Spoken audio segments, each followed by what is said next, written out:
Jimbo's Garage. Okay, good afternoon everyone and welcome back to Jimbo's Garage. Well, today's project, today for you guys, probably a couple weeks for me building this project, is going to be probably the biggest gate and fence section project that I've ever done here in the shop. I know that I keep saying that I don't want to do these big projects, they're too big for me, and they kind of really are. I prefer the smaller projects, but it's just hard for me to say no. So what we have is we've got the total length of this gate and fence section is 37 feet long. I've got two double gates, 11'6" by 8 feet tall. I got a side panel that's roughly 8 feet long, and I've got another side panel that's about 7 feet long with a 3-foot man door in it. Like I said, total length is around 37 feet. Now we're going to utilize the full amount of this welding table, 5 foot by 10, plus I've got my extension that we're going to put on here that's going to add another 2 more feet in both directions, and it's going to give us the biggest, flattest surface in order to build this project. It's going to be a fun one, so let's get started on today's project. Today's video is sponsored by King Metals. They've got all your fabrication needs in one location. From hinges to hardware, balusters to metal decor, brass to aluminum, and a whole lot more. You name it, they've got it. Check them out today at kingmetals.com. Now let's get back to today's video.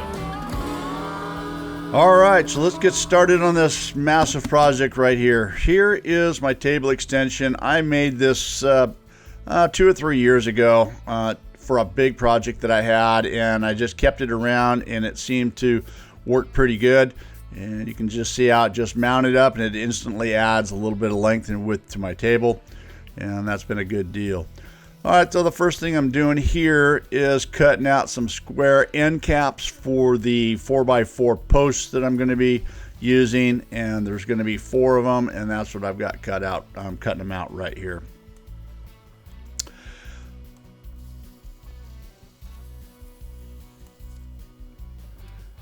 And then shape them up at the Burr King over here. You know, the post comes slightly rounded, and so that's why I'm just rounding the edges right here and deburring everything, getting the dross off of these things.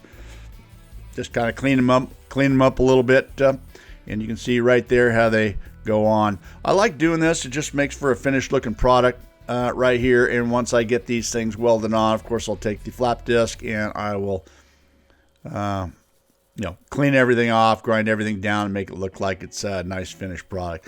Now these are the, I'm starting off with the side panel. I'm going to be going from right to left on this project. There is a side panel, a gate, and another side panel with a man gate in it. So I'm starting on the right side panel here, and that's what I'm going to go with on this project. It helps me to figure things out when I'm building such a big project like this, and how everything has to come together, dimension-wise, width-wise, and all that.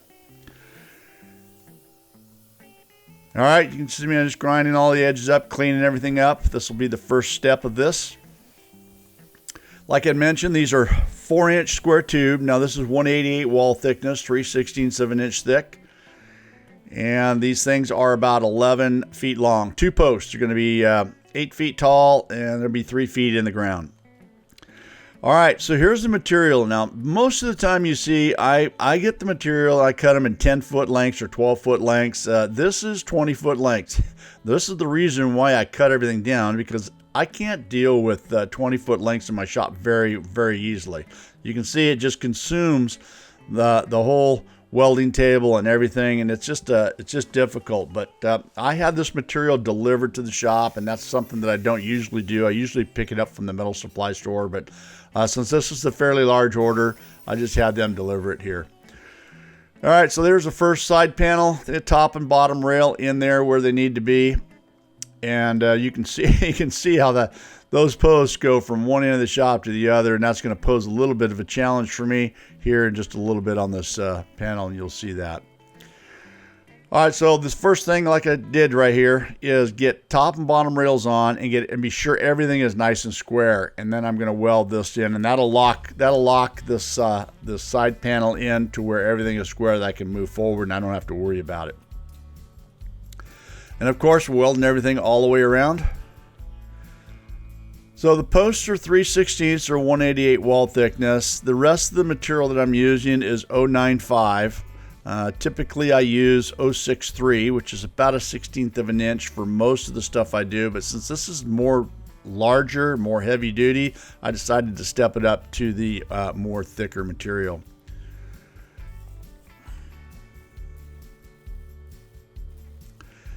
All right, and then just I've got these things welded down. One thing I want to note, and you're going to probably comment on this, is you're not going to see me hit the other side. Weld the other side of any of this stuff because it's repetitive. It's the same thing, super heavy. I had to have my guys help me out, help me flip these things around every day. Each one of these things weigh a couple 100 pounds each, but I think you know that that's what happens. Now here's a unique little thing I got going here. It's time for the pickets, and these are 20-foot long sections. So you can see that I've set up a stop against the cabinet there, and I've screwed my Evolution small metal cutting saw to the top of my workbench right there, locked everything in, and that way, because I had a lot of these to cut, and this is the way I set it up. Run it across the top here, run it across my old welding table, onto my workbench, and then all the way through to the stop, and then just make cut. And I'm cutting 4 at a time right here. And that was about as much as I could do right here, and it worked out really good. You know, this little Evolution, Evolution small miter saw, this thing here is money. It's super lightweight, and just throw it in the back of my truck, and this thing cuts some serious metal. I'm telling you, it's a really nice saw to have. And this worked out really good. I was just 4 at a time, and I went through that whole pile right there and cut every single one of them. And it worked out pretty good. That's a big pile of metal right there that eventually went away. You could just see that was the last of it right there, and this was it. That was a bunch of cutting.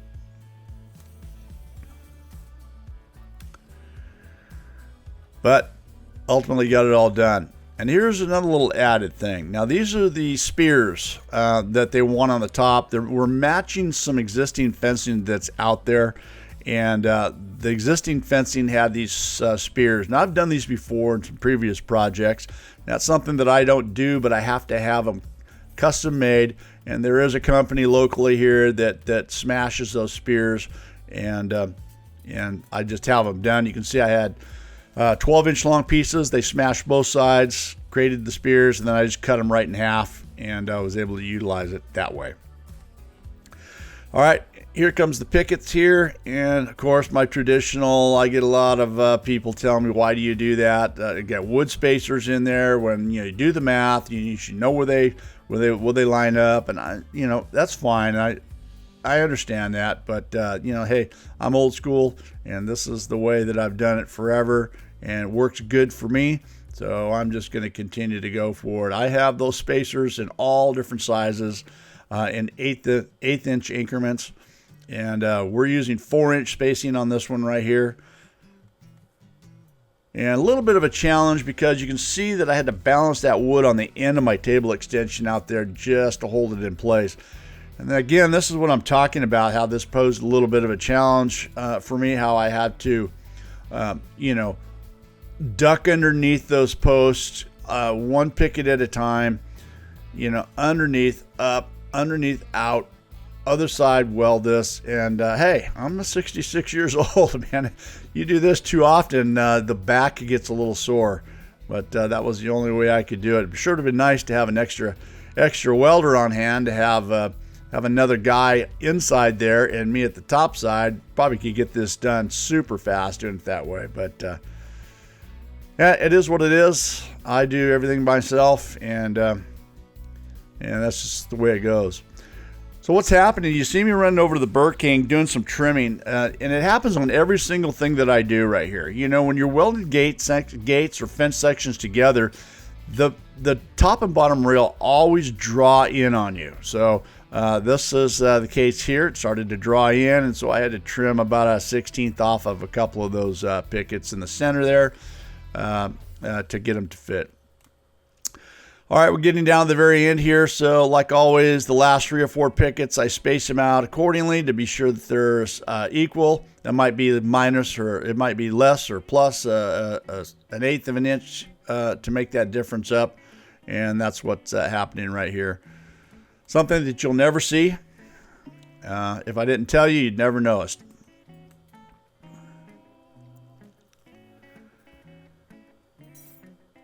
All right, and then these spears. So roughly every 4 inches on center. Of course, they're going to line up with the pickets. That's a given. But in some of these places, like on the posts, I've got to get them in between all that. And when they all come together, they all look like they're about 4 inches apart, and that's the idea. So what I'm doing here, you can see I've got wood spacer there to get everything lined up in the middle of the rail, and then lined up with the post. I've used a Sharpie might be able to see that on the top rail there, to be sure that I'm lined up with the picket. And then I'm just welding them on the top right here, and once I get these all done, I'll sight it down there, and these things are easily tapped up or down or left or right or whatever it may take to line everything up.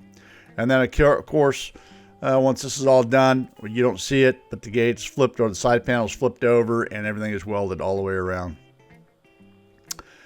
All right, with this side panel done, now it is time to build the first gate section. Now this is the post that I'm using for that gate section.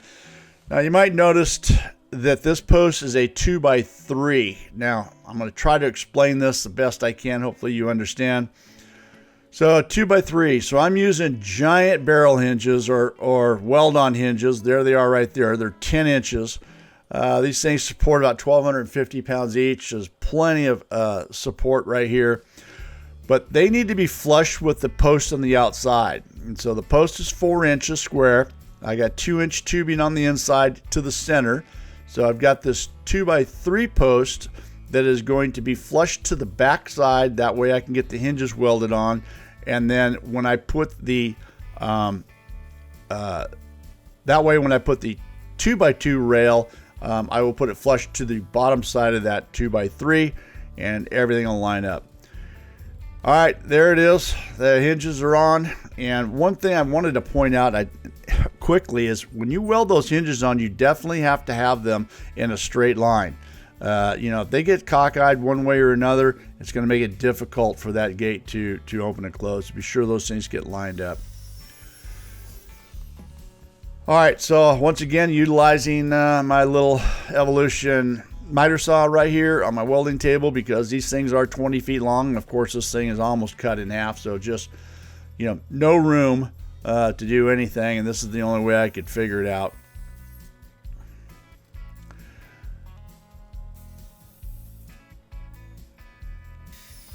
So a little bit on one end, a little bit on the other end, and then here, coming across over here. I tried this method here, stretching it all the way across and shoring it up. That worked out pretty good. All right, so this is the frame of the gate, and you can see I've extended this thing all around my welding table. I've used up every bit of hardware or every bit of real estate I can on the welding table here, and even got it spaced out a little bit. But I got it all clamped together and checked for square, and everything is nice and square. And you can see how that 2-inch by 3-inch post with the hinges over there against the 2-inch square tube right here, there is an inch difference, and we're going to get that filled in here shortly. All right, by welding everything together right here, I'm doing as much as I can, and some of those areas had a little bit of a gap, so just stitch welding that in there and filling that in. And then here is that little 1-inch by 1/8 inch piece of flat bar that I used to fill in that gap. And then this is, of course, this will all get ground down and cleaned up. Just a lot of detail going into this. You have to think things through pretty thoroughly on something like this. At least I had to, and be sure everything in your mind is going to work the way it's supposed to work. All right, with as much of it done as I can, it's just time to clean things up.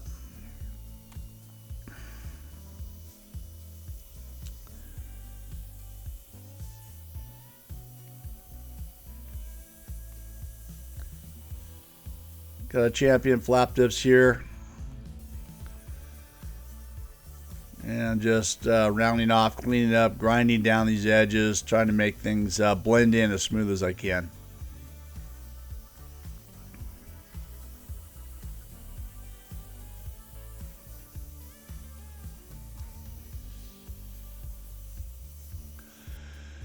All right, picket time. This is monotonous to me. This just takes, and I know that this is just going to take some time. Yeah, at least I don't have the posts sticking down at the other end, and it's just a matter of me walking around from one side of the table to the other to get this thing done. But before I do all that, I go as far as I can in this direction. I might reach out about 3 feet right there before I need to walk from end to end on this table to weld these things in. One thing I've mentioned in my past videos, and you're probably not going to see me do it here, it's probably caught it off camera in between, is you definitely, every 4th or 5th or 6th picket, you have got to check for square to be sure that you're running square. If you're not, it's going to be obvious. By the time you get to the end, these pickets are going to be running on an angle, and it does not take much for these things to get out of square. And once the one is out and then you keep adjusting them and you don't check for square, oh, it gets messy. And trust me, I've learned the hard way. So definitely when you're setting pickets and fencing and gates like this, just be sure that you every 4th or 5th picket you checked it. Be sure that you're running square to your frame.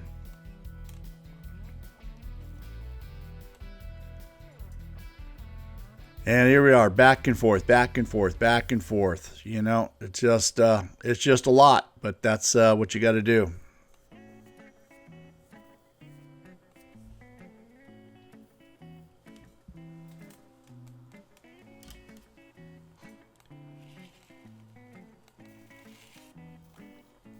All right, down to the last picket right there, and there it is. That's one gate down, and then just the spears on the top is all that's left. And then I've got another gate just like it, and that's got to get done as well. So right here, that's the way this gate ended up. As you can see that right at the very end of my table extension, I've got a little piece of wood there that's it gets me shimmed up to where I need to be. And I've got my Sharpie mark on there, lined everything up with the pickets. I'm telling you, if the gate was just 2 inches longer, I don't know how I'd be doing this. It's just everything is fully extended.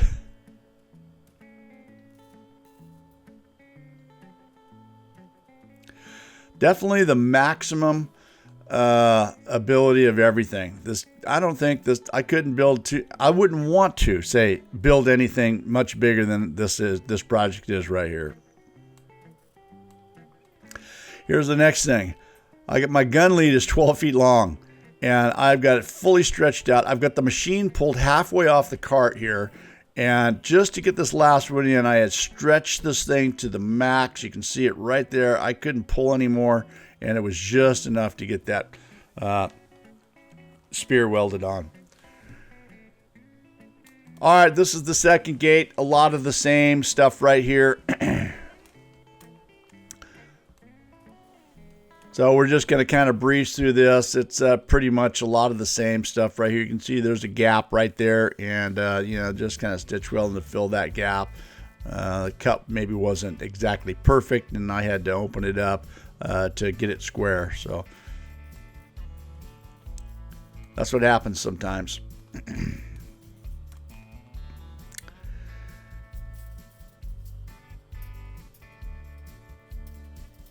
All right, pickets going in again. Slowly but surely getting rid of all the pickets. That was a bunch. I'm telling you, I had to cut there. You can see them stacked up in the back over there.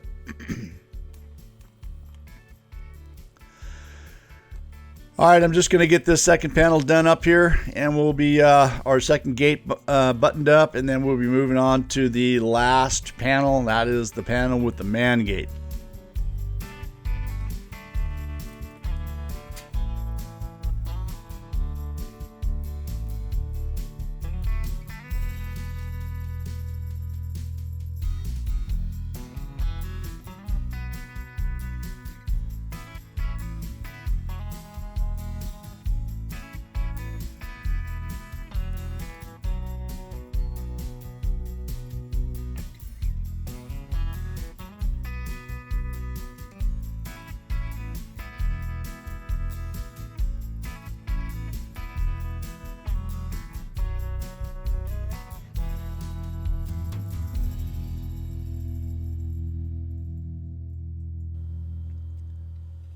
All right, so this is the last panel, and I'm glad I'm coming to the end of the road on this right here. This has been a project, that's for sure.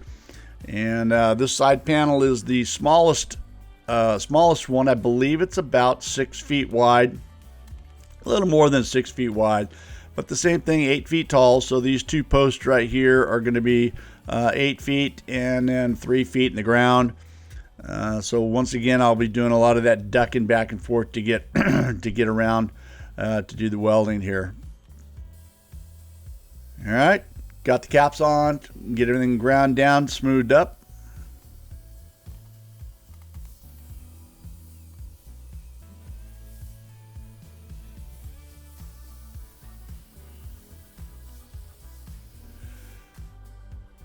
All right, so it's a little bit more manageable. You can see it, I've got on my welding table there, at least on one side, and the other side again sticks out all the way to onto my plasma table there. But so this one here is going to have the man gate in it. So this is the top rail, and I'm not going to have a bottom rail going all the way across because I have to have that opening for the gate. So a little bit of trickery here to create an opening for the gate. And then this is the first of it, and this will be one side of the opening, and you can see it's being welded right tight up against the post. Checking to be sure everything is level and square. I don't want to make any mistakes. A lot of adjustment right here, and once I was happy with it, I'm just going for it. All right, so just a couple of welds right here on this post on this side. Once I flip it around to the other side, I'll get some more welding over there. You don't need to go all the way across. All right, so this is how I'm creating the door opening right here. The customer wanted a 36-inch door opening, but they also needed, I think they said 40 inches for the closer, and that didn't work dimension-wise, so they settled for a 34-inch door. And that gave us enough room on the side panel for the closer that's going to fit in there. So a little bit of a change of plan as we move along here, but got it where it needs to be. And then you can see I'm just checking for square right there. This is the side panel, a little piece of the side panel. I think it's like 40 inches or 34 or 38. I can't remember exactly what the dimension was. Just a lot of detail going into this. A lot of thought has to happen when I'm making this door opening, side panels. Everything's got to be right where it needs to be height wise. The door's a little bit longer than the bottom rail is, and all that stuff has to be taken into consideration. That post right there in the center, that 2x2, is not the full 3 foot deep. It didn't need to be. I've got it going about 12 inches into the concrete there, so it's a little bit shorter.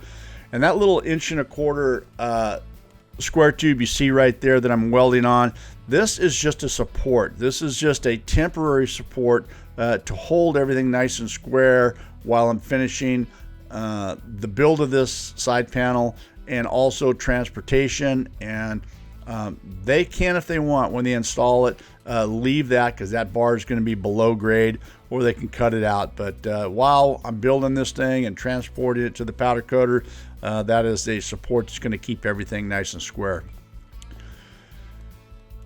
All right, so a little bit of pickets right here and this little bit of a side extension.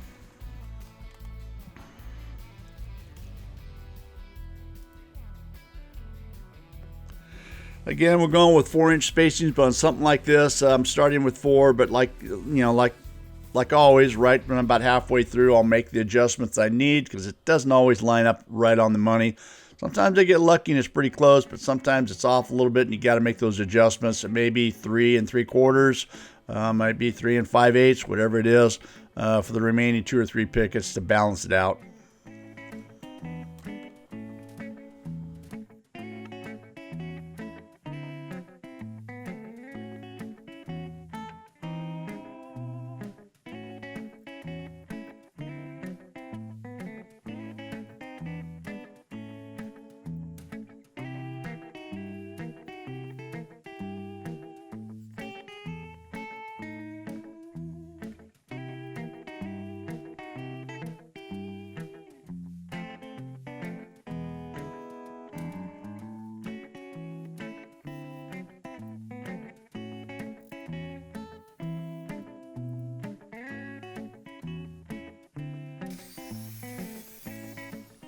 All right, with that part done, it is time to get the gate built right here. And I'm just cutting the pieces here, get all 4 pieces, the top and bottom rail and the side rails. All right, shimming everything up. This is the, this right here will be the, the hinge side. And I just want to get that in place. And I want to get these hinges welded on. And then I will remove the remove that side panel out and just finish up the gate. Now these are a little bit smaller hinges. I think these are 4-inch. Yeah, it's just a gate here, and I mentioned it earlier. The important thing about these, and I use these hinges a lot, is you have to line them up. They've got to be in a straight line. If you get a little crooked, it causes the gate to have a hard time opening up. Those hinges, they bind, but as long as they're nice and straight, they work really good. And never weld more than what is indicated. So this is a little flat piece on these hinges. That's all you need. When I first started welding these on, I said that's not enough, and I tried to weld on the other side as well, and that was a big problem. So this is all you really need right here, is they provide a flat on these hinges, and just weld on that flat only, and they work really good.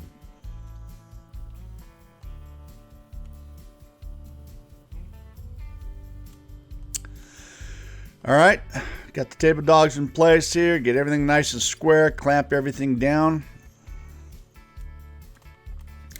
And one thing about this gate right here is there's what we agreed on is there's no locking assembly here. They are providing that. They're going to be putting, I think, what's called a panic latch on the back side. And they've got some special hardware for this man gate. I think there's going to be a keypad button indicator, something like that. I'm not certain, but that's something that this company is going to do in the field there. So that's if you don't see any locking assembly on there, that's the reason why. This is all they told me to do. All right, as much as I can get welded right here on this side, it keeps everything nice and straight. And then this is the cross support in the center. This is where that panic latch is going to mount to. That's where they told me to put that in. I believe it was 42 inches or 46 inches or something like that from the ground level. And that's a good way to keep that gate nice and square too, because if you remember me saying, when you're doing this, sometimes the heat just causes those side rails to warp in a little bit. With that cross brace in there, kept it from doing that. So here's a little something and I don't understand it, but I'm gonna tell you this. You see me using the spacers right here. The gate's perfectly square, okay? And I'm using these spacers and I'm welding these pickets in right here, and everything is going good.